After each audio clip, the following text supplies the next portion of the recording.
அனைத்து அன்புள்ளங்களுக்கும் நமஸ்காரங்களோடு இன்று ஒரு அற்புதமான தொகுப்பை பார்க்க இருக்கிறோம். அதுக்கு முன்னாடி நம்ம எல்லாமே வணங்கக்கூடிய இந்த மொழிகளுக்கெல்லாம் அரசரான அருகம்பிள்ளை வணங்கி,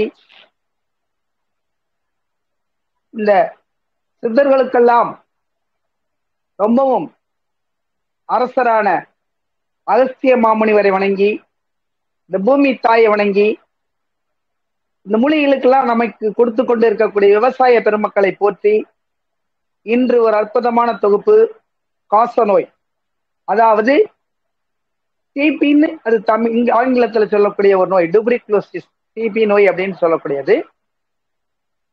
அந்த வகுப்பு இப்போ உள்ள காலகட்டத்துல அவசியம் நம்ம கேட்கக்கூடிய ஒரு சூழ்நிலை இருக்கிறோம். ரொம்ப பேருக்கு அதை பத்தி தெரியல.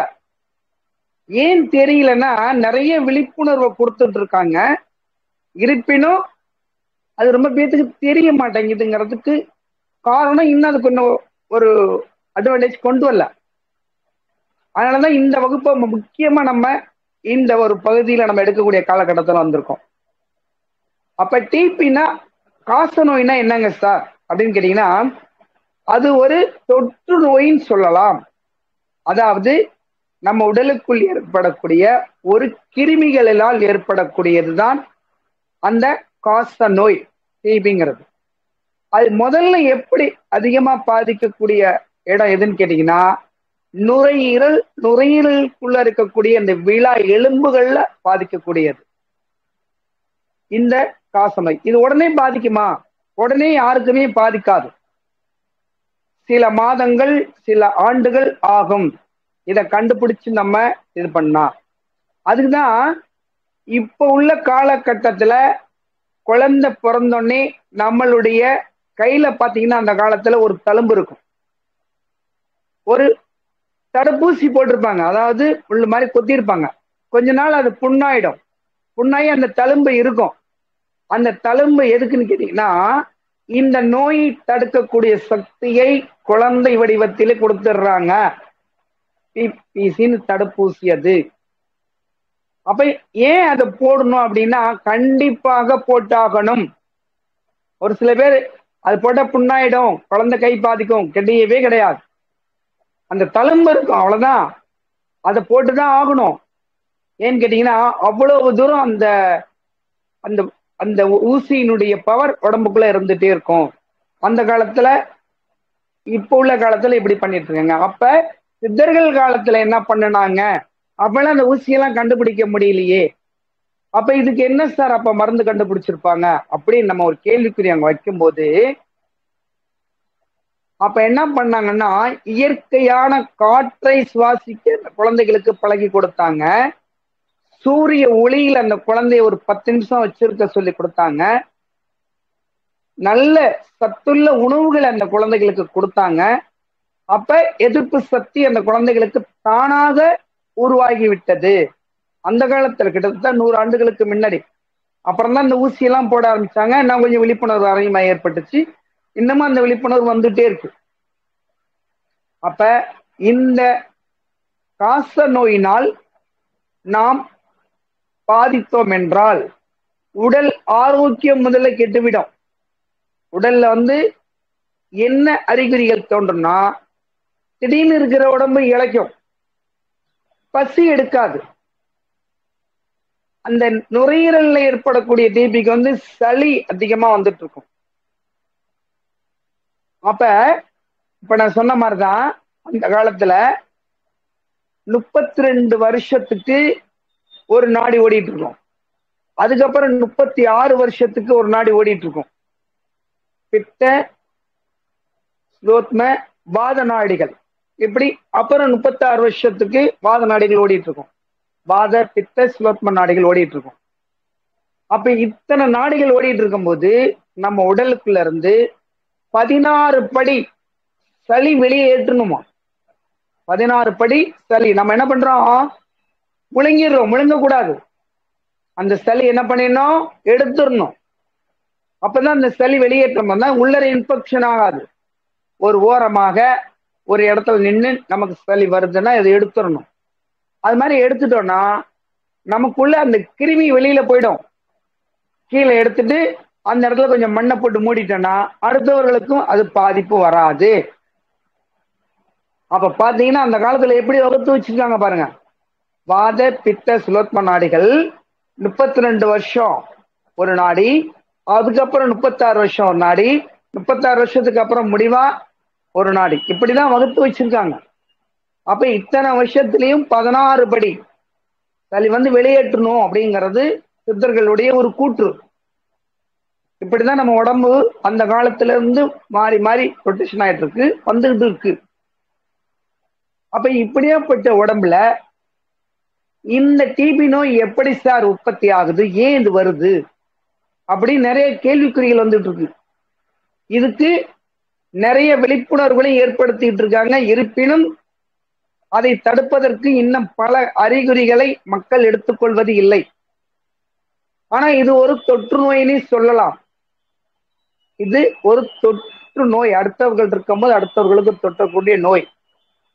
இது அதிகமா யாரை பாதிக்கும் அப்படின்னு கேட்டீங்கன்னா, இந்த ஹெச்ஐவி நோய் இருக்கிறவங்கள ரொம்ப பாதிக்கக்கூடியது இந்த டிபி நோய். ஆஸ்மாவுக்கும் டிபிக்கும் எந்த விதமான சம்பந்தமும் எடுத்துக்க கூடாது. டிபி வேற, ஆஸ்மா வேற. இது காச நோய் வேற, ஆஸ்மா நோய் வேற. ஆஸ்மாங்கிறது நுரையீரல்ல பாதிக்கப்படக்கூடிய சாதாரண ஒரு அலர்ஜி தான், ஒவ்வாமை. ஆனா இது ஒரு தீவிரமான வைரஸ் தாக்கக்கூடிய ஒரு பாக்டீரியான்னு கூட சொல்லலாம். அப்படியாப்பட்ட ஒரு பயங்கரமான ஒரு நோய் இது. ஆனா இப்ப நிறைய மருந்துகளை கண்டுபிடிச்சு தீர்க்கக்கூடிய ஒரு சக்தியை கொண்டு வந்திருக்காங்க. இருப்பினும் நாம் உடலை எப்படி பாதுகாத்துக் கொள்ள வேண்டியதுதான் இந்த வகுப்பினுடைய முக்கியமான ஒரு சாராம்சம். அப்ப எப்படி இதை பாதுகாத்துக்கணும் அப்படின்னு சொன்னா, இது எப்படி நமக்கு அறிகுறி ஏற்படுத்தும்னா, நான் முன்னாடி சொன்னது போல உடல் இளைக்கும்,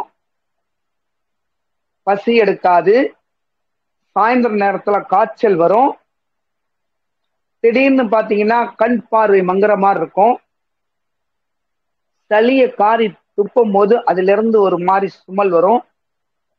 இதெல்லாம் ஒரு சின்ன சின்ன அறிகுறிகளை வச்சு நம்ம கண்டுபிடிச்சிடலாம். அப்ப அந்த பரிசோதனை இப்ப புதுசா வந்திருக்கு. அந்த சளியை எடுத்து பரிசோதனை பண்ணானா அதுல இந்த டிபி டியூபரிகுலோசிஸ்ங்கிற அந்த வைரஸ் இருக்கா, காசநோயினுடைய தாக்கம் இருக்கா அப்படிங்கிறத கண்டுபிடிச்சிருவாங்க. கண்டுபிடிச்சிட்டாங்கன்னாவே அதுக்குள்ள மருந்துகள் கரெக்டாக கொடுத்துட்டு இருப்பாங்க. அப்ப பாத்தீங்கன்னா நம்மளுடைய அறிகுறிகளை வைத்து நாம் உடனடியாக போய் பரிசோதனை பண்ணிக்கணும். அதுதான் முக்கியமான ஒரு காலகட்டம்.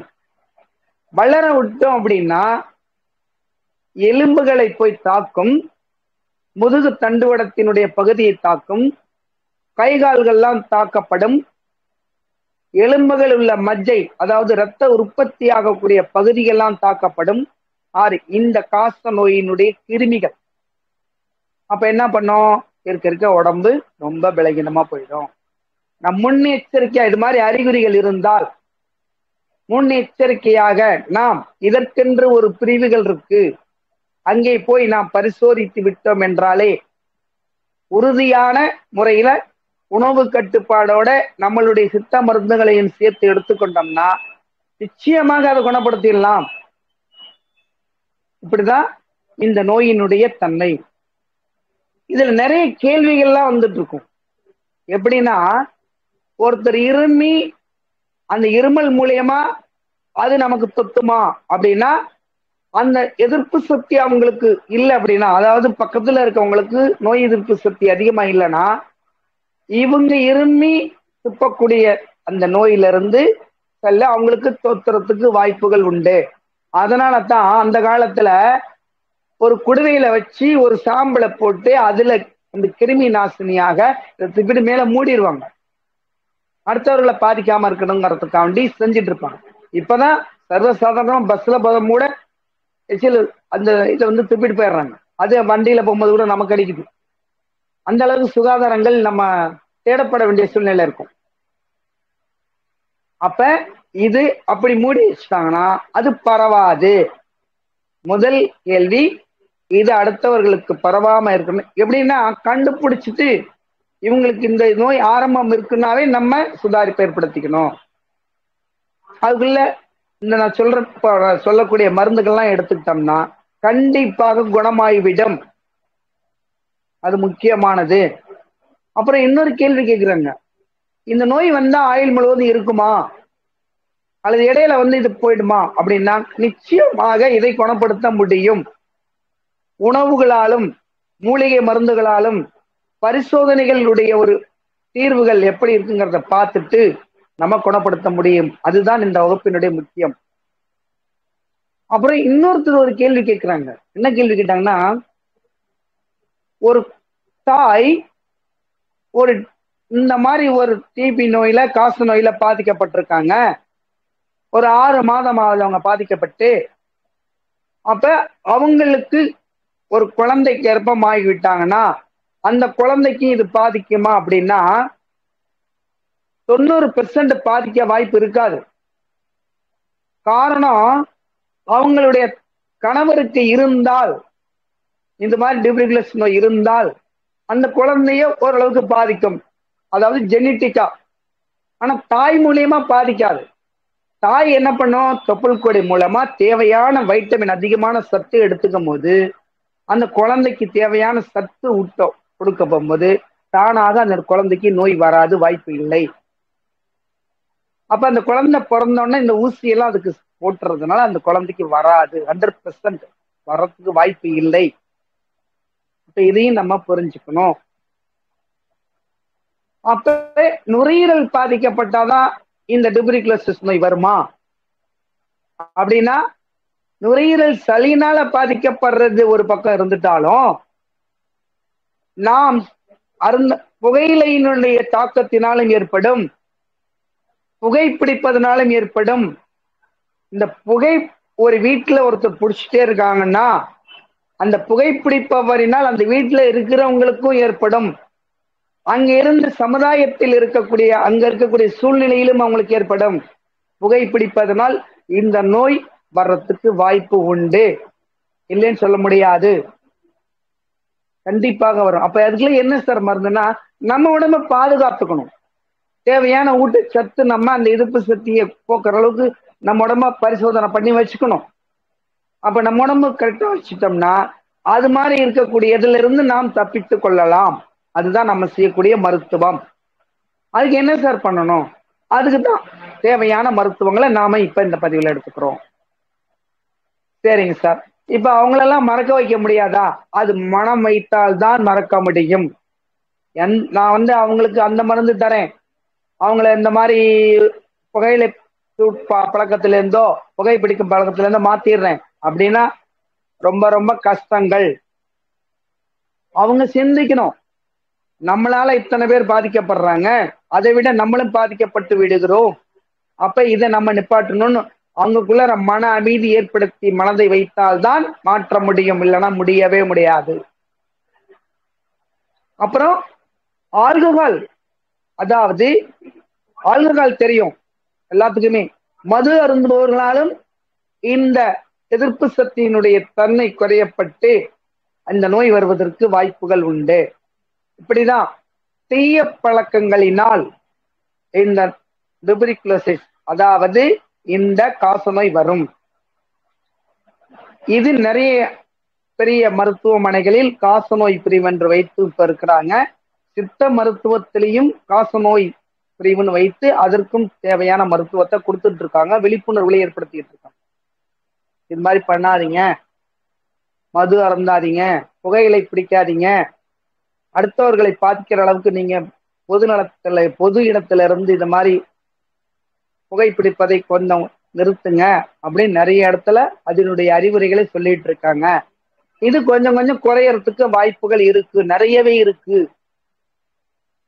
சரி, இப்ப நம்ம இந்த நோயினுடைய ஒரு தாக்கங்கள் எப்படி வரும், இது எப்படி கண்டுபிடிக்கணும் அப்படிங்கறதெல்லாம் பார்த்துட்டோம். எக்ஸ்ரே எடுத்து பார்த்தோம்னாலும் கண்டுபிடிக்கலாம்.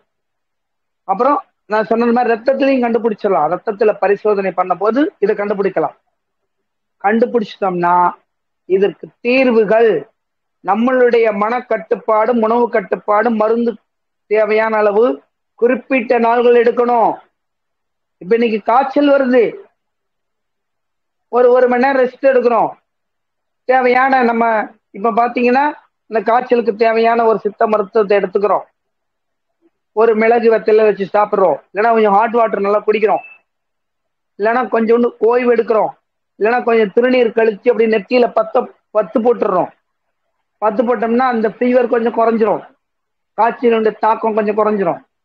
அப்புறம் ஒரு 2 நாள் காய்ச்சலுக்கும் சரியா போயிடும். ஆனா இது அப்படி கிடையாது. ஒரு சில மாதங்கள் வரை இந்த மருந்துகளை நாம் எடுத்துக்கொண்டால்தான் இது குணமாகறதுக்கு வாய்ப்புகள் உண்டு. அதை நம்ம புரிஞ்சுக்கணும். அப்ப இதுக்கு என்ன சார் மருந்துகள் எடுத்துக்கணும் அப்படின்னா, முதல்ல நமக்குள்ள இருக்கக்கூடிய இந்த நோய் தீர்க்கக்கூடிய எண்ணத்தை நாம் வளர்த்துக் கொள்ள வேண்டும். அதற்கு என்னன்னா, எதனால ஏற்பட்டதுங்கிறத பார்க்கணும். நாம் ஸ்மோக்கிங் பண்ணால ஏற்பட்டுச்சா, அடுத்தவர்கள் தொற்றுனால் ஏற்பட்டுச்சா, அல்லது ஏன் இந்த தொற்று நமக்கு வந்துச்சு அப்படிங்கிறத பார்த்துட்டு அது ஏற்பட்டதனுடைய தாக்கத்தை முதலில் நாம் நிறுத்த வேண்டும். புகைப்பிடிப்பதனால் ஏற்பட்டதுன்னா அதை நிப்பாட்டிடணும். மது அருந்தினால் ஏற்பட்டுச்சுன்னா அதை உடனே நிப்பாட்டணும். அதை நிறுத்தினால்தான் மருந்துகள் வேலை செய்யும். இல்லை என்றால் கண்டிப்பா எந்த மருந்தும் வேலை செய்யாது. இருக்க அதிகமா அது பயன்பட்டுக்கு வந்துட்டு தான் இருக்கும். அப்ப நம்ம என்ன பண்ணணும், எதனால் ஏற்பட்டதுங்கிறத உணர்ந்துட்டு அதை நாம் தடுத்து நிப்பாட்டிட்டோம்னா அப்பயே உங்களுக்கு என்ன ஆயிடும், ஒரு பாதி குணமாயிடுச்சுன்னு அர்த்தம். எதனால ஏற்பட்டது, அப்ப அதை நம்ம நிப்பாட்டிட்டோம், அப்ப அதுல இருந்து நமக்கு குணமாயிட்டு அப்படி நம்ம புரிஞ்சுக்கிட்டோம். இப்படிதான் அந்த நோயை குணப்படுத்த முடியும், இல்லைன்னா முடியவே முடியாது. அப்ப இதுக்கு என்ன எளிய மருந்துகள்னா, நாம முதல்ல வெளி பிரயோகத்தில் உள்ள மருந்தை நம்ம எடுத்துக்குவோமே.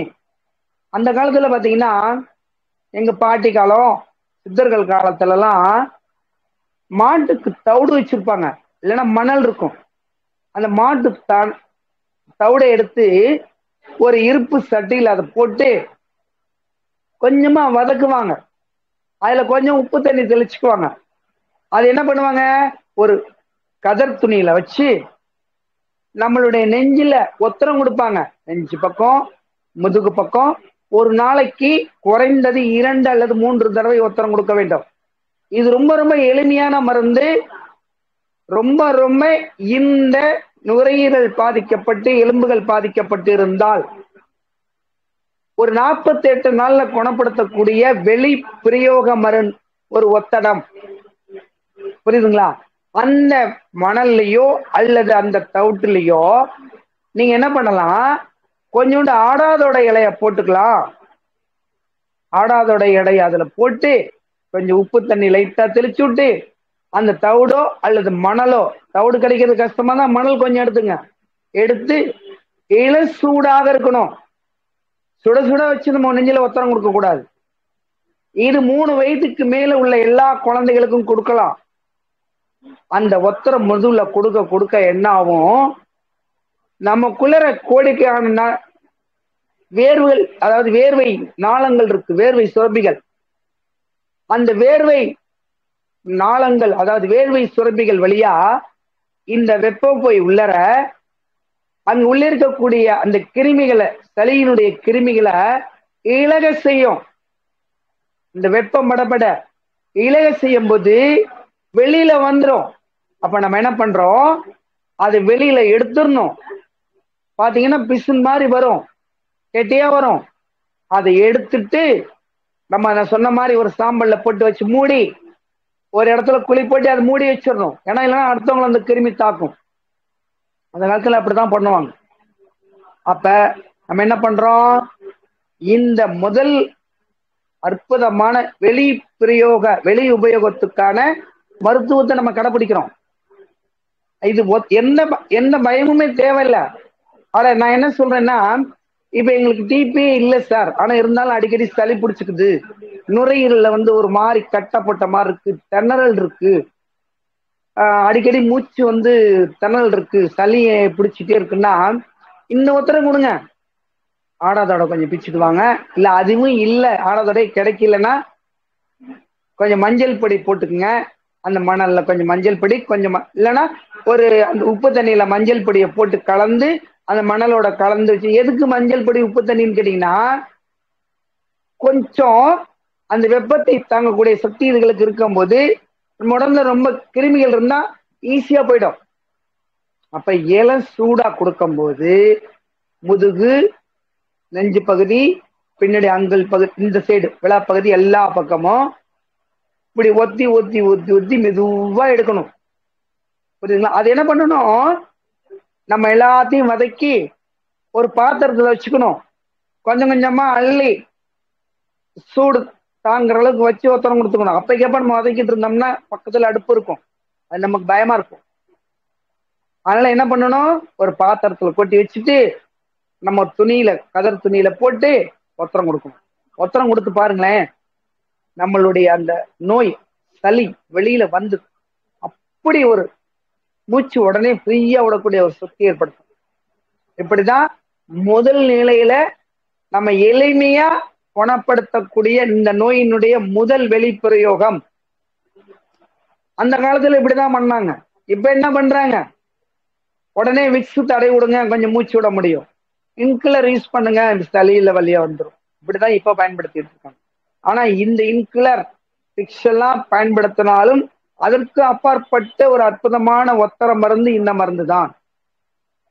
வெளிப்பிரயோக மருந்து பார்த்துட்டுமா, அடுத்து இப்ப நம்ம மூலிகைக்கு நம்ம வருவோம்.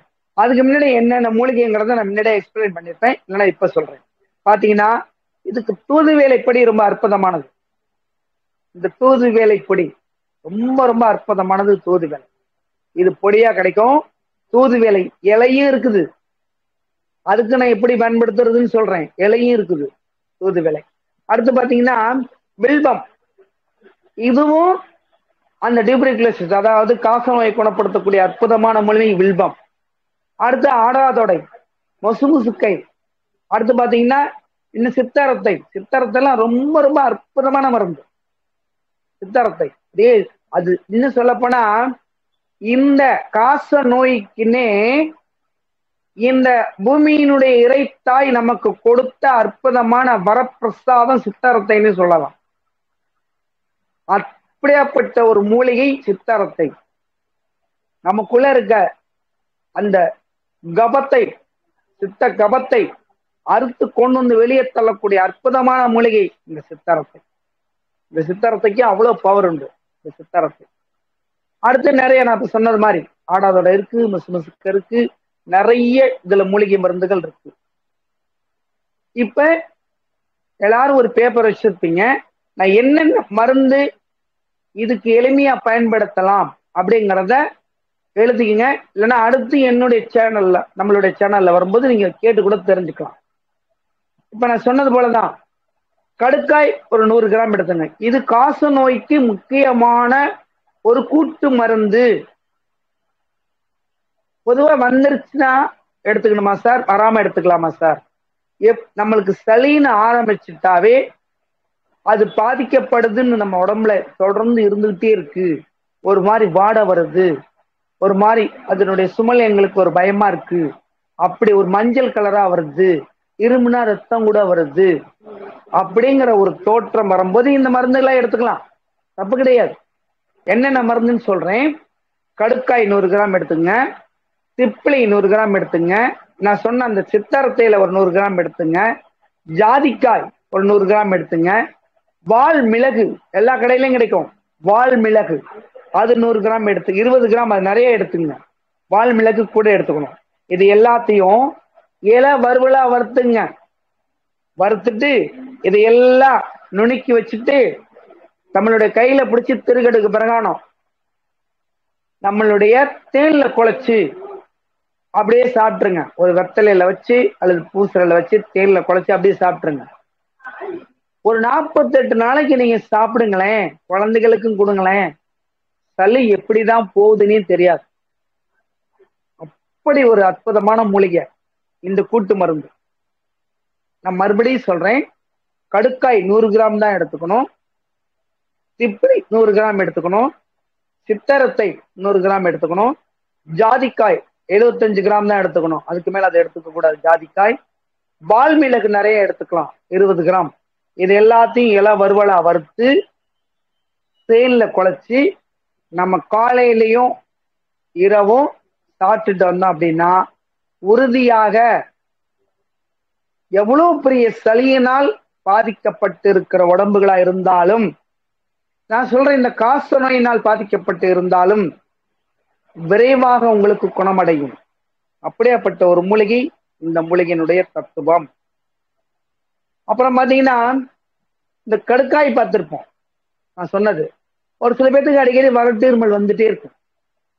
இந்த கடுக்காய் தோல் இருக்கும் பாத்தீங்களா, அது நம்மளுடைய நாக்குக்கு அடியிலையோ மேலேயோ வச்சுட்டு கொஞ்சம் கொஞ்சமா அந்த உமிழ் நீரை இறக்கிக்கிட்டே இருந்தோம்னு வச்சுக்கோங்களேன், இந்த கடுக்காய் தூளினுடைய உமிழ் நீரை, நமக்கு அந்த இருமல் உடனே நிற்கும். இந்த காசு நோய்க்கு ஒருத்தர் பேருக்கு ட்ரைக்கா வரும், வறட்டு இருமல் வரும். அப்ப என்ன பண்ணணும், இந்த கடுக்காய் தோலை எடுத்து கொஞ்சம் கொஞ்சமா, கடுக்காயினுடைய விதையை எடுத்துடணும், தோல் மட்டும் எடுத்துக்கணும். அந்த தோலினுடைய ஒரு ஸ்டாரை கொஞ்சம் கொஞ்சமா எடுத்துட்டு வந்தோம்னா நமக்கு ரொம்ப ரொம்ப அந்த இருமல், வறட்டு இருமல் நமக்கு குணமாகும். அப்புறம் பாத்தீங்கன்னா நமக்கு கிட்ட எல்லாமே இருக்கு. அதாவது தூது வேலைன்னு சொல்லப்பட சொன்ன காமிச்ச பொடி தூது வேலை, அந்த பொடியா எடுத்துக்கிறது நல்லது, இலையா எடுத்துக்கிறது நல்லது.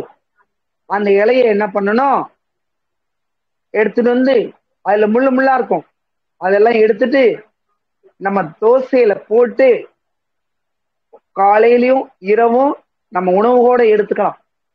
இந்த சாதாரண சளி இருக்கவங்க கூட தூது வேலை தோசை, அதாவது தூது வேலையில அந்த தோசை போட்டுறோம், அதுல இந்த தூது வேலையினுடைய இலையை போட்டுறோம். அதை நம்ம சாம்பார்லயும் தொட்டு சாப்பிடலாம், சட்னிலையும் தொட்டு சாப்பிடலாம், தப்பு கிடையாது. அந்த தூது வேலை ஆனா ஜெரிமானம் ஆயிடும், உள்ளர போய் சளியை கண்ட்ரோல் பண்ணக்கூடிய அற்புதமான மருந்து தூது வேலை. சரி சார், நான் தோசையெல்லாம் பண்ண முடியல, எப்படி சார் எடுக்க முடியும்? ஒண்ணுமே வேணாம், பொடி இல்லையா, அந்த தூது வேலையை கொண்டு வந்து கொஞ்சம் நெய்யில வதக்கி, இலை நெய்யில வதக்கி, அதாவது ரொம்ப அதிகமா வதக்காம அப்படியே எடுத்து சாப்பிட்டுருங்க. நெய்யில வதக்கி தூது வேலையினுடைய இலைய நெய்யோட சாப்பிட்டுருங்க, அவ்வளவு அழகா கேட்கும். எவ்வளவு பெரிய காச நோயா இருந்தா கூட அந்த தூது வேலையினுடைய சக்தி, இப்ப நான் சொன்ன பாத்தீங்களா சித்தரத்தை, அது போலதான் இந்த தூது வேலையும் நமக்கு ஒரு அற்புதமான மருந்து. அது அந்த காலத்துல கெசாயம், தூது வேலை கெசாயம் எல்லாம் கொடுக்குறாங்க, இப்பயும் இருக்கு. தூது வேலை கெசாயம் போட்டு கொடுப்பாங்க, தூது வேலையை போடுவாங்க, கொஞ்சம் மிளகு போடுவாங்க, கொஞ்சம் பூண்டை போடுவாங்க, அதுல கொஞ்சம் பனக்கல் கண்டு போட்டு நல்லா கொதிக்க வச்சு வடிகட்டி ஒரு 1/2 டம்ளர் கொடுப்பாங்க. கொஞ்சம் கசப்பா இருக்கும், சளியெல்லாம் அறுத்துட்டு வந்துடும். எங்க அம்மா எங்களுக்கு எல்லாம் கொடுத்துருக்காங்க. தூது வேலை பக்கத்திலேயே இருக்கும், முள்ளு முள்ளா வச்சுட்டு வந்து கொஞ்சம் சீரகம், கொஞ்சம் பூண்டு, கொஞ்சம் மிளகு, அதுல கொஞ்சம் பனக்கல் கண்டு போட்டு நல்லா கொதிக்க வச்சு வடிகட்டி காலையில 1/2 டம்ளர் குடிப்பா, நைட்டு 1/2 டம்ளர் குடிப்பா. சளியே பிடிக்காது அந்த தூது வேலைக்கு அவ்வளவு. அப்போ தூது வேலையை பாருங்க எத்தனை விதத்துல பயன்படுத்தலாம். தோசையா பயன்படுத்துறோம், நெய்யில வதக்கி பயன்படுத்துறோம், கஷாயமா பயன்படுத்துறோம். அப்ப ஏன் சார் தூது வேலைக்கு மட்டும் அவ்வளவு முக்கியத்துவம்? அது நம்ம சளிக்காண்டி கொடுத்த ஒரு அற்புதமான மூலிகை மருந்துங்க தூது வேலையினுடைய சக்தி. எப்படி ஒவ்வொரு நோய்க்கும் ஒவ்வொரு மூலிகை கொடுக்குறோம். இப்ப நீரிழிவு நோய்க்கு சிறுகுறிஞ்சான்னு சொல்றோம், நாவல்பட்டை கொடி சொல்றோம். அது போல இந்த சளியினுடைய தாக்கத்தை, அதாவது காசநோயினுடைய தாக்கத்தை குறைக்கக்கூடிய அற்புதமான மூலிகை இந்த தூது வேலை. இப்படிதான் அது ஒவ்வொரு நோய்க்கும் ஒவ்வொரு மூலிகை நமக்கு பகுத்து கொடுத்துருக்காங்க. அப்புறம் ஆடாதொடை பத்தி எல்லாத்துக்குமே தெரியும். அந்த ஆடாதொடை என்ன பண்ணணும், ஒரு 1/2 கிலோ ஆடாதொடைய எடுத்துக்கிட்டு வந்து ஒரு 10 இலை இல்லைன்னா ஒரு 20 இலை எடுத்துட்டு வந்துடணும். அதில் நல்ல சீரகம் கொஞ்சம் போட்டுடணும், போட்டு நல்லா கொதிக்க வச்சு ஜீரகமும் ஆடாதொடையும் நல்லா போட்டு கொதிக்க வைக்கணும். இல்லை அப்படின்னா அது என்ன பண்ணணும், நம்ம இட்லி மாதிரி அவியல் பண்ணணும். ஜீரகத்தையும் இந்த ஆடாதொடையும் ஒரு துணி மேல வச்சு இட்லி பானையில வச்சு ஆவி மாதிரி பிடிச்சோம்னா அது ஆவி ஆயிடும். அப்ப அதுல இருந்து வரக்கூடிய அந்த சார் இருக்கு பாத்தீங்களா, புழிஞ்சிங்கன்னா அந்த ஜீரகத்திலையும் ஆடாதொடையிலையும் இருந்து வரக்கூடிய சாரை புழிஞ்சா சார் நிறைய கிடைக்கும். அதை ஒரு 1/4 டம்ளர் குடிங்க. நீங்க வதைக்குனா கூட அதுல உள்ள ஒரு தாக்கம் குறையும். ஆனா வேக வச்சு சாப்பிட்டோம்னா எந்தவித பாதிப்பும், அந்த இயற்கையான மூலிகைகளுக்கு எந்தவித பாதிப்பும் போகவே போகாது, அப்படியே இருக்கும். இது அவியல் மெத்தட், அவியலுடைய முறை. ஒரு 1/2 கிலோ அல்லது ஒரு 20 இலை வாங்கிட்டு வந்து 30 இலை கொண்டு வந்து அந்த இட்லி பானை மேல இட்லி சுடுற மாதிரி வச்சுட்டு அது ஜீரகத்தை கொஞ்சம் போட்டு நல்லா வேக வச்சு அதெல்லாம் நல்லா அது கொதிச்சு வெந்ததுக்கு அப்புறம் ஆவியில வெந்ததுக்கு அப்புறம் அதை எடுத்து நல்லா புழிஞ்சு, நீராவியால இருக்கும், புழிஞ்சு குடிச்சு பாருங்களேன், சளியெல்லாம் அறுத்துட்டு வந்துடும். இதுவும் ஒரு சாதாரண மூலிகை தான். ஆடாதொடையினுடைய சக்தி அப்படி இருக்கு நமக்கு. இப்படி அப்புறம் பாத்தீங்கன்னா எல்லாருமே இந்த சளிக்கு இன்னொரு மருந்து சொல்லுவாங்க, கண்டங்கத்திரி. அதை எப்படி பயன்படுத்துறது அப்படின்னா, கண்டங்கத்திரியை நாங்க எடுத்துட்டு வந்து ஜீரகம் கொஞ்சம் சேர்த்து ரெண்டையும் நெல்லிக்காய் அளவு அரைத்து, அதாவது கண்டங்கத்திரிக்கையும் ஜீரகத்தையும் நல்லா அரைச்சிட்டு அதை என்ன பண்ணணும், கொஞ்சோண்டு வெங்காயத்தோட பிசைஞ்சு நம்ம அடை போடுறோம் பார்த்தீங்களா, அடை சுடுவோம், தோசை சுடுவோம், அந்த அடையோட சேர்த்து சுட்டு சாப்பிட்டோம்னா இந்த கண்டங்கத்திரியும் இந்த ஜீரகமும் இந்த கொஞ்சமா வெங்காயத்துல பிசைஞ்சு நம்ம அடை மாதிரி சுட்டு சாப்பிட்டோம்னா அதுவும் இந்த நோயை குணப்படுத்தும். அப்ப பாருங்க, கண்டங்கத்திரினா பயப்படுறோம், அது ஒரு நோயை குணப்படுத்தக்கூடிய சக்தி கண்டங்கத்திற்கு உண்டு. அப்படியாப்பட்ட ஒரு அற்புதமான மூலிகை இந்த மூலிகைகள்லாம். நம்மளிடையே சொல்லிட்டேன், கடுக்காய் நம்மளுடைய இருமலை குணப்படுத்தக்கூடிய அற்புதமான சக்தி படைத்தது. அப்புறம் இன்னொரு அற்புதமான கெசாயம் வைக்கலாம். இப்ப எல்லாமே நான் சொல்லிட்டு இருக்கிறதெல்லாம் சித்த மருத்துவத்தினுடைய மூலிகை மருத்துவம் தான். இது எல்லா கடைகள்லையும் கிடைக்கும். நம்ம இந்த காய்கறி கொண்டு வரவங்கள்ட்ட ஆடாதோட கிடைக்குமாமா, கொண்டு வாமா, எனக்கு தூதுவேலை கொண்டு வாமா அப்படின்னு சொன்னா கொண்டு கொடுப்பாங்க. கண்டங்கத்திரி எடுத்துட்டு வாமா அப்படின்னா கொடுப்பாங்க. கண்டிப்பா அவங்க கிராமத்துல இருந்து வியாபாரம் பண்ண காய்கறிகள் வரும்போது நமக்கு எடுத்துட்டு வந்து கொடுப்பாங்க. இதுக்கு எங்கேயுமே அலைய வேண்டிய அவசியமே கிடையாது. ஒரு 20 ரூபா கொடுத்தா கொடுத்துருவாங்க. அதையும் சொல்றோம், புரியுதுங்களா? அப்படி வாங்கிக்கலாம். அப்படிங்கும்போது இப்ப இதுக்கு இன்னொரு கஷாயம் வச்சு குடிக்கலாம். இந்த சளி இருமல், இந்த காச நோய் அல்லது எலும்புரிக்கி நோயின்னு சொல்லக்கூடியதான் இது இன்னொரு பகுதியாகவும். எலும்பு அப்படியே உரிச்சுக்கிட்டே வந்து உருக்கி வரும். அதுக்கு என்ன பண்ணலாம்னா கடையில போய் கேளுங்க, என்ன கிடைக்கும்னா குருத்தட்டைன்னு கேளுங்க. குருத்தட்டை அப்படின்னு கடையில கேட்டா கொடுப்பாங்க. குருத்தட்டை, நான் இப்ப முன்னாடி காமிச்ச பில்பம், குருத்தட்டை, பில்பம், ஜீரகம். ஜீரகம் எல்லாத்துக்கும் பயன்படுத்தணும். நம்ம உடம்ப சீரா வைத்துட்டு இருக்கனால அதுக்கு ஜீரகம்னே பேர் வந்திருக்கு. எந்த உணவுலையுமே நம்ம சீரகம் சேர்க்காம சாப்பிட்டோம்னா உணவு அதனுடைய சுவை இருக்காது, செரிமானமும் அவ்வளவு ஆகாது. அப்ப ஜீரகம், ஆடாத்தொடை இவையெல்லாம் என்ன பண்ணணும், சும்மா கொஞ்சம் ஒரு 300 கிராம் கொண்டு வந்து வச்சுட்டு நல்லா கொதிக்க வச்சு அதை வடிகட்டி காலையில ஒரு டம்ளர், நைட் ஒரு டம்ளர் குடிச்சு பாருங்களேன். அதாவது குறுந்தட்டி, பில்பம், சீரகம், ஆடாதொடை இதெல்லாம் எங்களுக்கு இலையா கிடைக்காது சார்னா சூர்ணமா கிடைக்குது. இந்த பாருங்களேன், இப்ப பொடியா கிடைக்குது.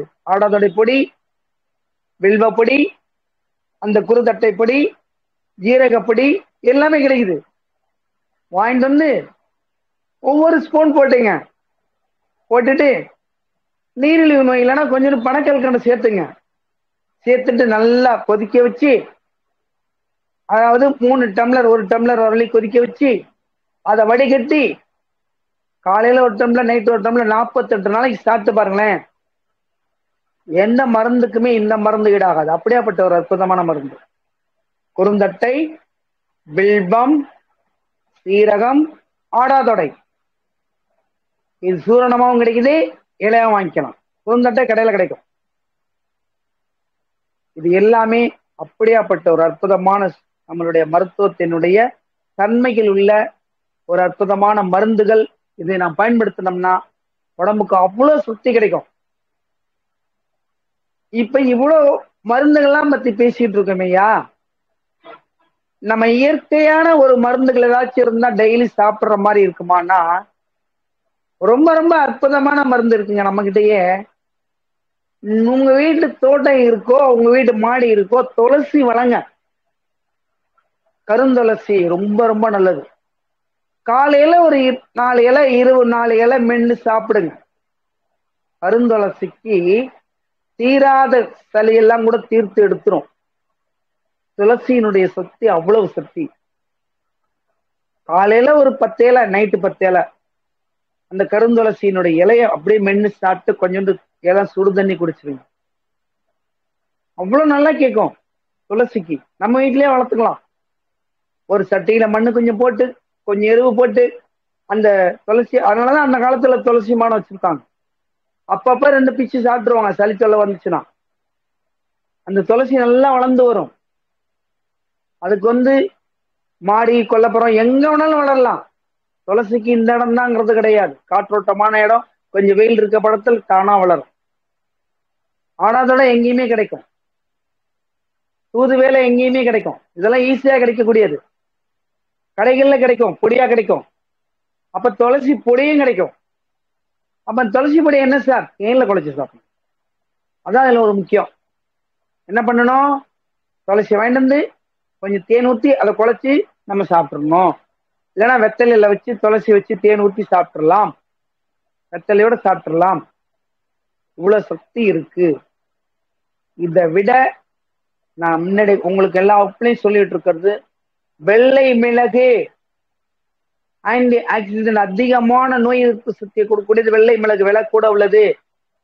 அந்த வெள்ளை மிளகை வாங்கிட்டு வந்து கொஞ்சோண்டு ஜீரகம் போட்டு, நல்லா கொஞ்சோண்டு வால் மிளகு போட்டு, அதான் வெள்ளை மிளகு இருக்கு, ஜீரகம் போட்டு நல்லா கொதிக்க வச்சு வடிகட்டி கொஞ்சம் பனக்கல் கண்டோ அல்லது நாட்டு சர்க்கரையோ, அதாவது நீரிழிவு நோய் இல்லாதவங்க கொஞ்சமா கலந்துட்டு அந்த வெள்ளை மிளகு ஜீரகத்தையும் சாப்பிட்டு பாருங்களேன். எவ்வளவு பெரிய உங்களுக்கு இந்த டியூபர்குலோசிஸ், அதாவது இந்த டிபி நோய், காச நோய் இருந்தாலும் பறந்து ஓடிடுங்க. வெள்ளை நோய்க்கு அந்த வெள்ளை மிளகுக்கு அவ்வளவு சக்தி உண்டு. இதெல்லாம் சாதாரணமா எவ்வளவு நாளைக்கு சார் சாப்பிடணும்? அட நான் என்ன சொல்றேன்னா, சளி இருக்கு, இது டிபி தான் அப்படிங்கிறதுக்கு போக வேணாம்.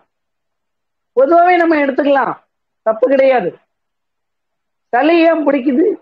அப்ப சளின்னு படிச்சுட்டுங்களா? ஏன் பிடிக்குது?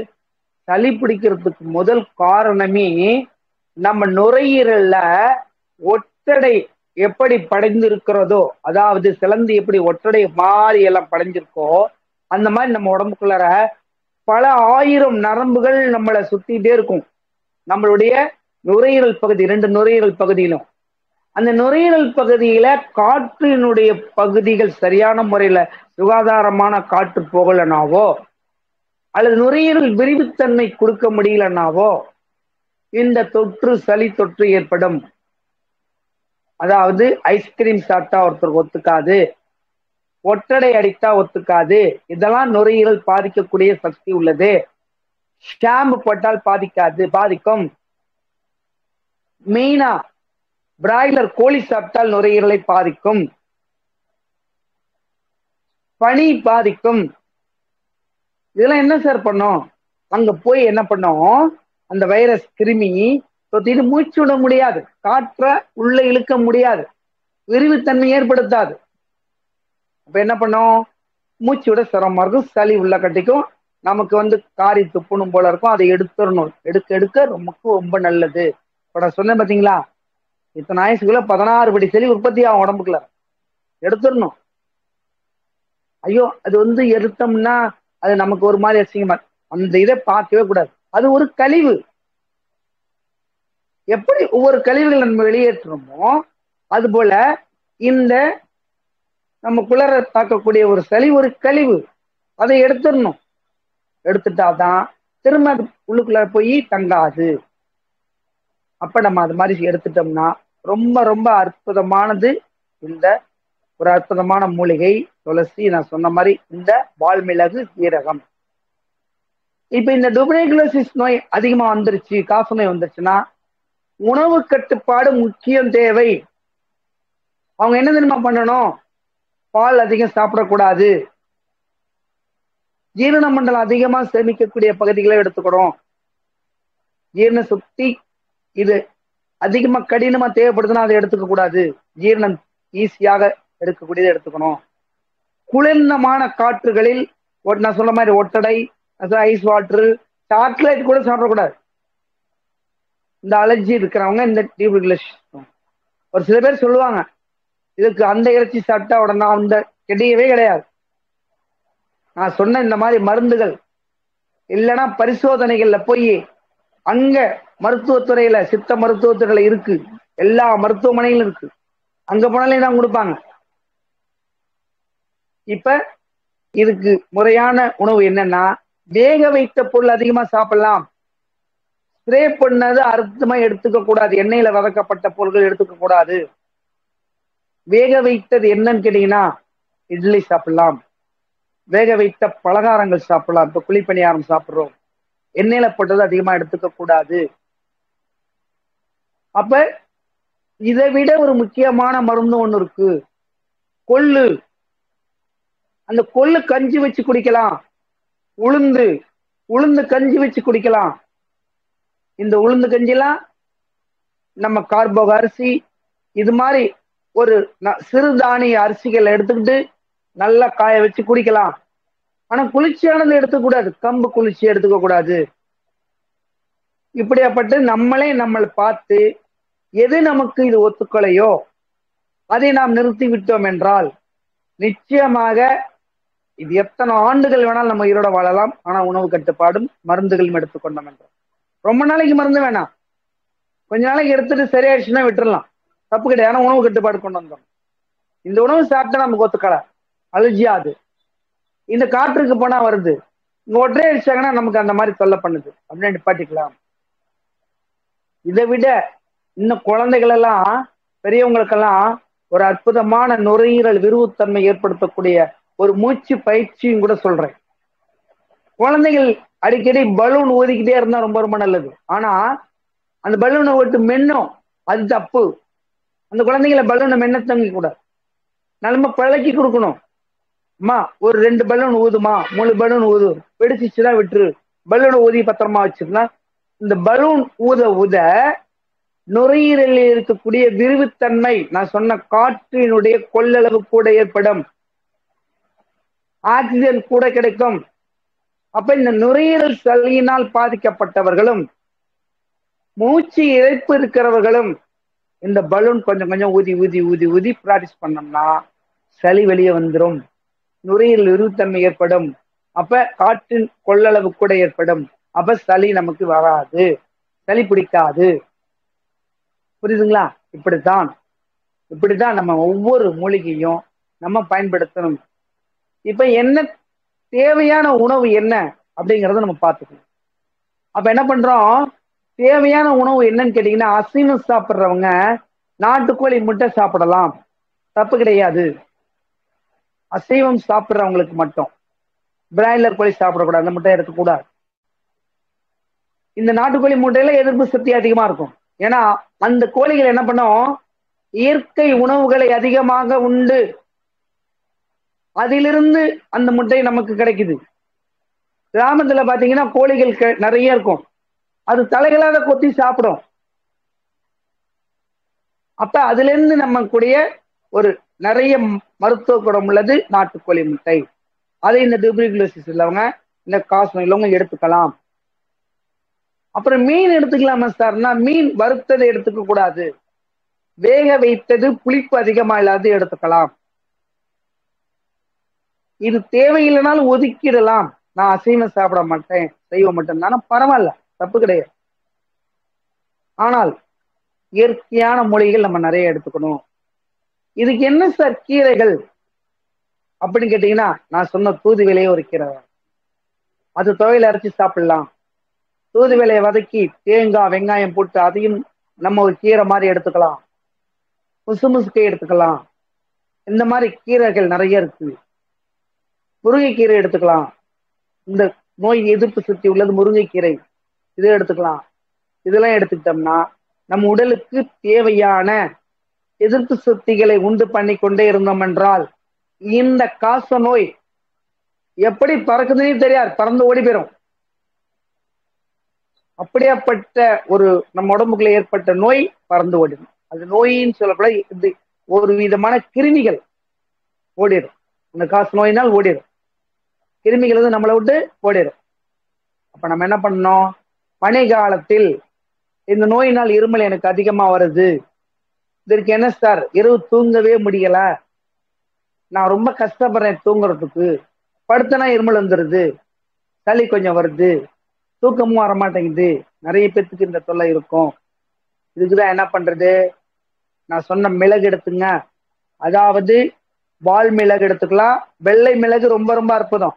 எடுத்துட்டு பச்சரிசி எடுத்துக்க கூடாது, கொஞ்சம் புழுங்கரிசி எடுத்துட்டு, இவ்வளவு புழுங்கரிசி எடுத்துங்க. ஒரு 5 மிளகு எடுத்துங்க, ரொம்பவும் மிளகு எடுக்க கூடாது.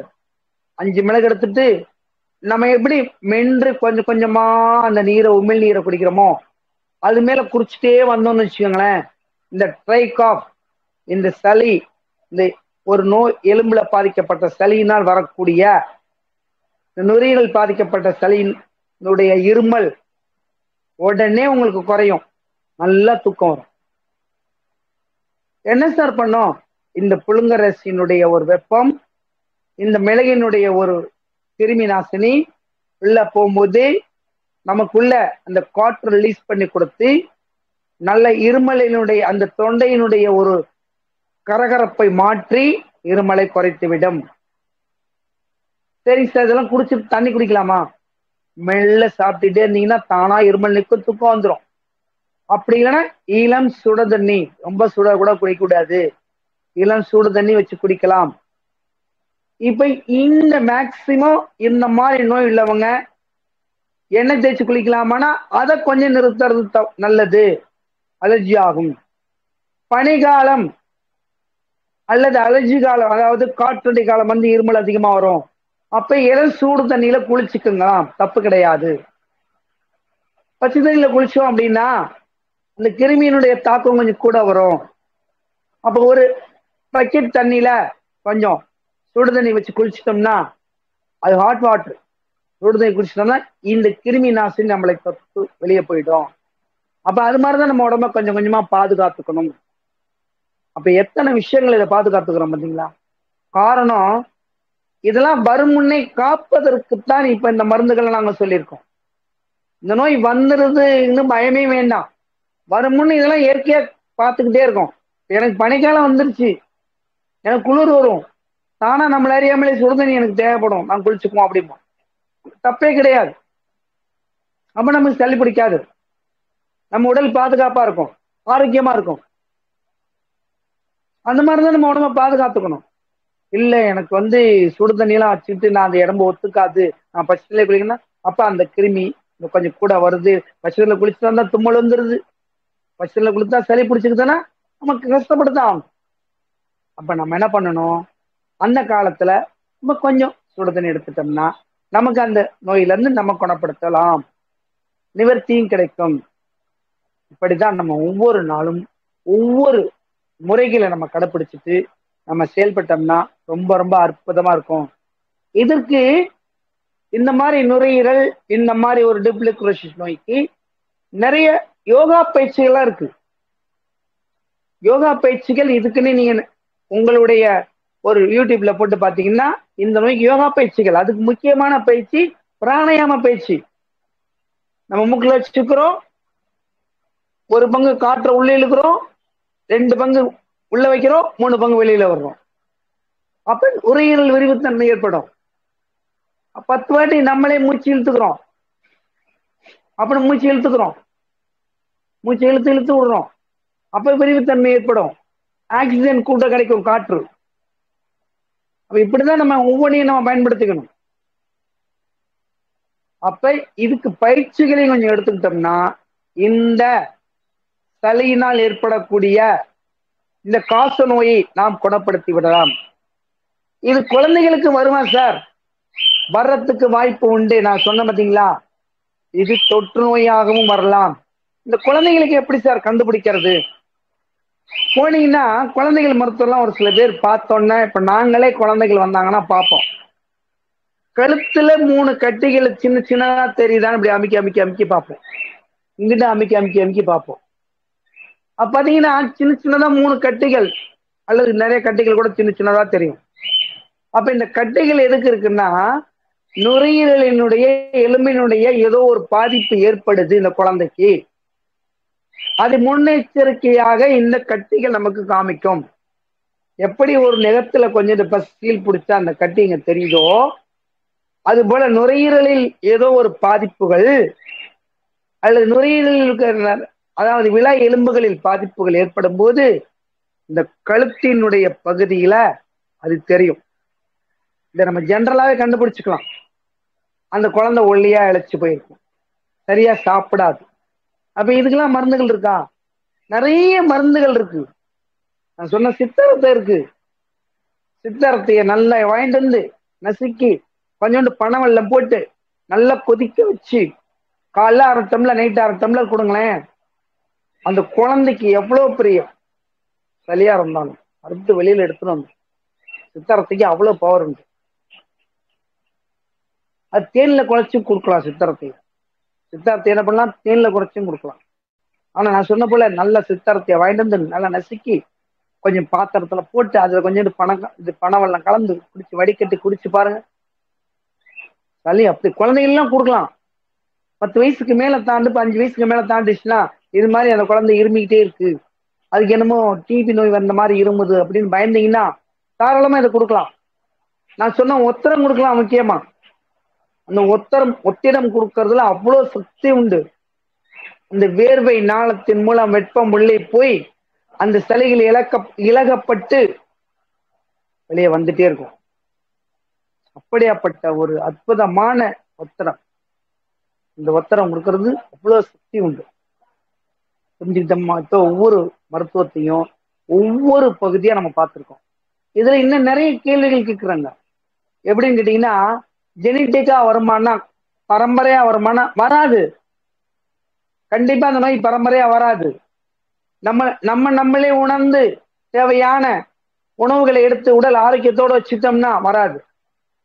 எங்க அப்பா புகைப்படுத்தினாரு, அப்ப அது மூலியமா எனக்கு புகை பிடிக்க வாய்ப்பு எனக்கு வந்துருச்சு, அது தொட்டு மாதிரி. அப்ப உங்களுக்கு அது வரதான் செய்யும். அப்பாவுக்கு அது மாதிரி அந்த புகைப்படுத்தல் வந்துச்சு, நமக்கு வேணாமே, நம்ம நிப்பாட்டிடணும் அப்படின்னு நினைச்சு அந்த புகைப்பிடிப்பதை நிப்பாட்டிட்டோம்னா நமக்கு வராதுங்க. அவ்வளவுதான். ஜெனடிக்லாம் கிடையாது. புகைப்பிடிப்பதனாலதான் எலும்புரிக்கு நோய் அதிகமா வருதுன்னா நிறைய அறிவியல் ஆராய்ச்சிகள் நம்ம கண்டுபிடிச்சு அதிலே போட்டிருப்பாங்க. உடல் நலத்துக்கு கேடு விளைவிக்கக்கூடியது இந்த புகையிலை அப்படின்னு சொல்லி.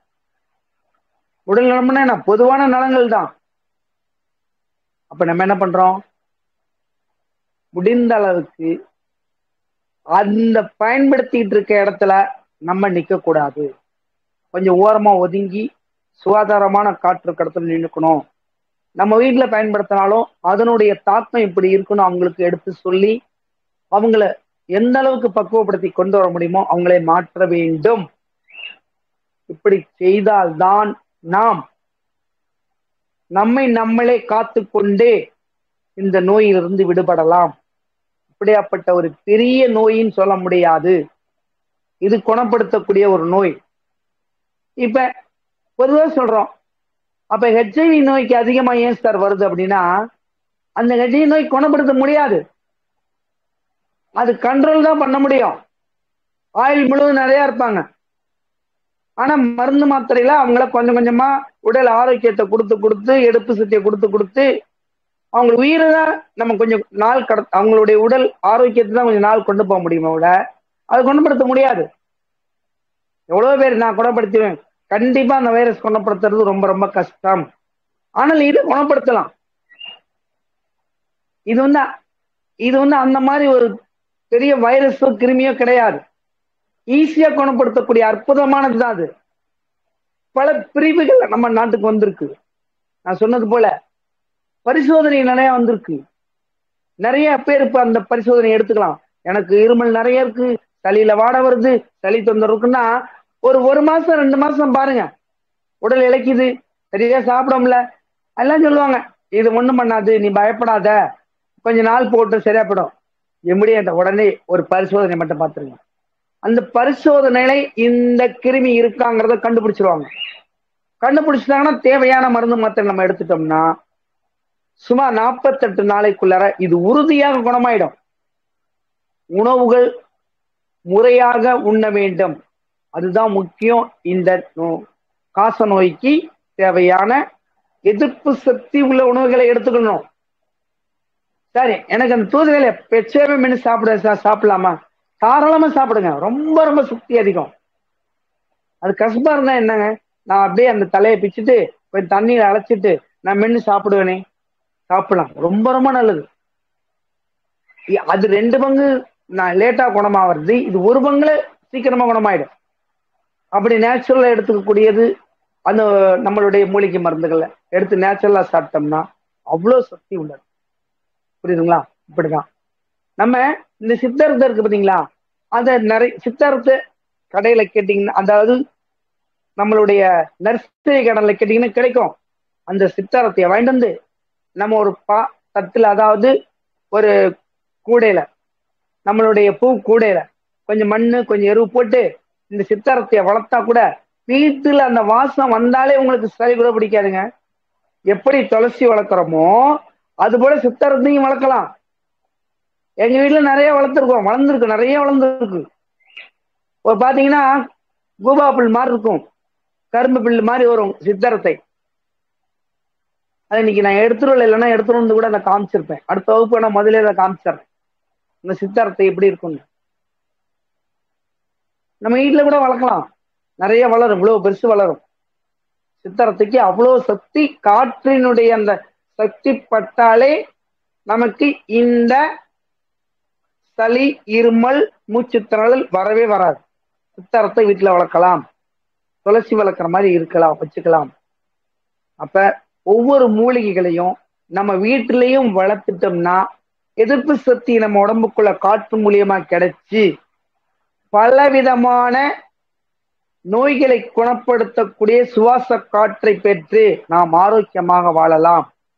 இப்படித்தான் ஒவ்வொருத்தரும் நாம் இயற்கையை நேசித்து இயற்கையினுடைய உண்மையை உணர்ந்து நாம் இயற்கையான உணவுகளை எடுத்து சாப்பிட்டோம் என்றாலே நோயற்ற வாழ்வு, குறைவற்ற செல்வம், என்றென்றும் ஆரோக்கியமும், என்றென்றும் ஆரோக்கியமான நம்பிக்கையும், நம்பிக்கையே ஆரோக்கியம் என்ற ஒரு வாழ்க்கையும் வாழ்ந்து காட்டுவோம். வாய்ப்பளித்தமைக்கு நன்றிகள் கூறி விடைபெறுகிறேன். நன்றிகள், வாழ்த்துக்கள். வாழ்க வளமுடன், வாழ்க வளமுடன், வாழ்க வளமுடன்.